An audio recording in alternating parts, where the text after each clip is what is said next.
បាទជំរាបសួរបងប្អូនបាទ Highlander បាទ Highlander ប្រភេទរបស់កម្របាទអានេះឆ្នាំ04 limited បាទឆ្នាំ04 limited ប៉ុងមួយអី3ជួរនេះប្រភេទម៉ាស៊ីន330បាទ Highlander ប្រភេទម៉ាស៊ីន330នេះមានអត់ទៅច្រើនទេបាទមានតែចាប់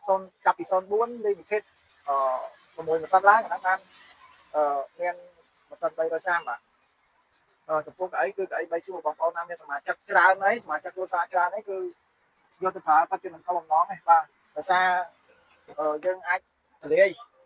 មានអីច្រើនយើងអាចជីកមនុស្សបានច្រើនបាទគឺស្អាតទាំងក្នុងទាំងក្រៅតែម្ដងបាទខាងក្នុងក៏ស្អាតដែរប្រភេទនេះមានពណ៌មេកានេះបាទពណ៌មេកាស្អាតតែញ៉ៃស្អាតបាទគឺស្អាតខ្លាំងមែនតើចំពោះឡានគ្រឿងនេះគឺតម្លៃពិសេសខ្លាំងមែនតើបើសិនជាបងប្អូនណាមានចំណាប់អារម្មណ៍ចង់បានឡានគ្រឿងនេះបងប្អូនអាចតំណតាមលេខ Telegram ខ្ញុំបានដើម្បីយករូបបន្ថែមបានបាទ099 6 3 8 7 ហើយនិង093 6 3 8 7 បាទនេះប្រភេទយ៉ាងនេះប្រភេទយ៉ាងសំណុំមកពីសង្កេតតែម្ដងបាទអរគុណច្រើនសូមឲ្យបងប្អូនបាទ